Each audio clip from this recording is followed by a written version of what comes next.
everybody, this is Stuart with Wine on the Diamond. Today I'm reviewing a Primitivo.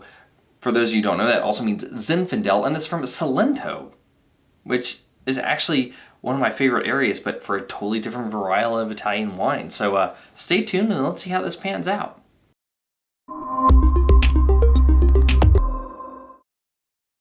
Hey everybody, before we get into today's video, if you like the video, please like, subscribe, and comment, share with your friends, and maybe click that notifications bell and click all notifications in case you might be interested if I do any live streaming events in the future, if I already haven't. So today we are reviewing the 2017 Fabiana Primitivo Salento. It is from Italy, it's 14.5% alcohol by volume, and it normally retails for $15.50.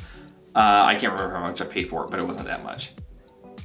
Yeah, so $15.50. All right, so let's go ahead. This is a traditional cork.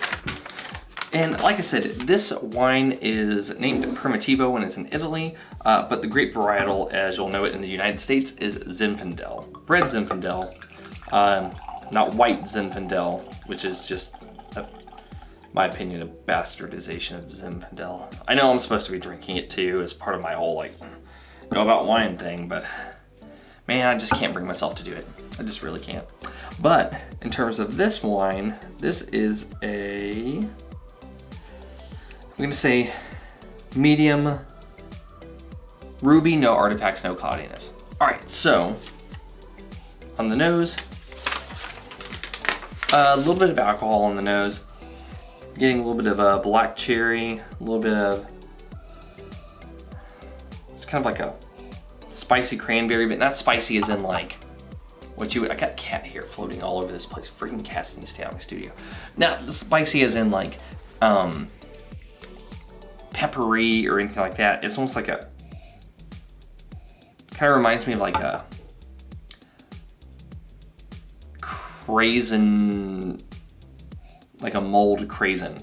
Like there's almost like an allspice, touch of vanilla, a little bit of like a clove.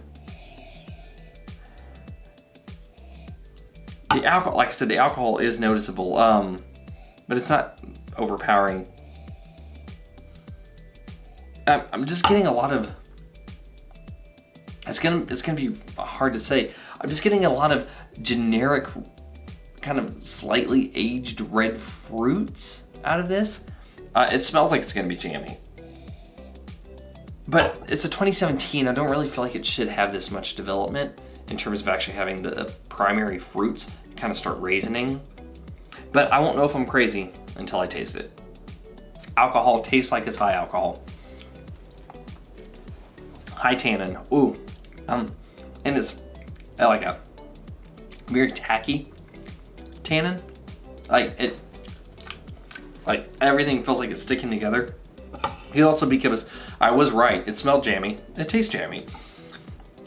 Man, this is,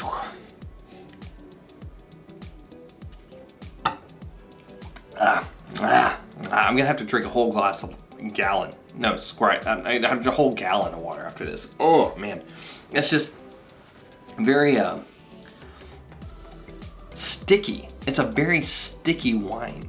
So it also has this weird thing where it does have some mature elements within the fruit, but it also has some just kind of regular elements. I don't know why it tastes like it has been aged. So like, here's the weird thing. The fruit tastes like it is 5 to maybe 10 years older than it is.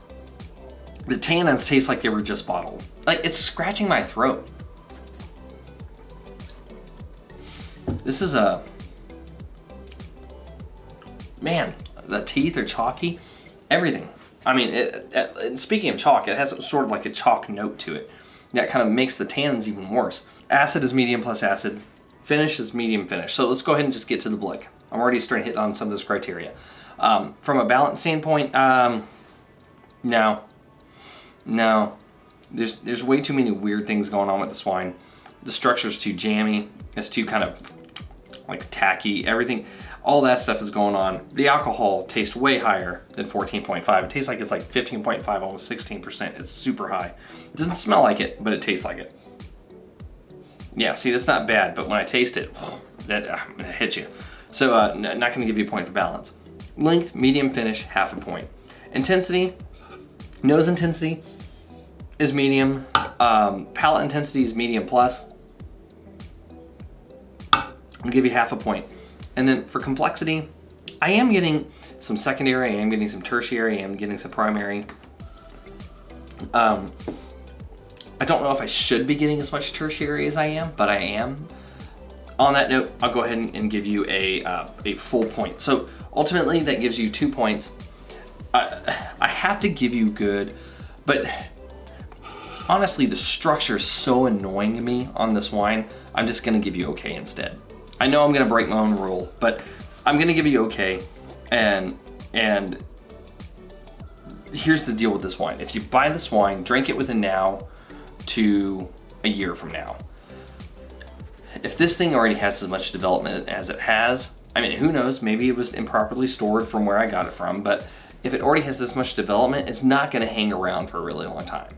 And by the time that the tannins are actually soft enough for you to enjoy it, the wine is gonna be like ultra acid leaked. It's not gonna be all gone. It's gonna be super raisiny. It's not going to be a decent representation of a Primitivo. So I was excited about this, but unfortunately it looks like that Primitivo, at least this manufacturer in this vintage from this area, is not one I'm probably gonna buy again. If you have a bottle of it, it'll be okay, but I don't know if I would buy another bottle of it, to be honest.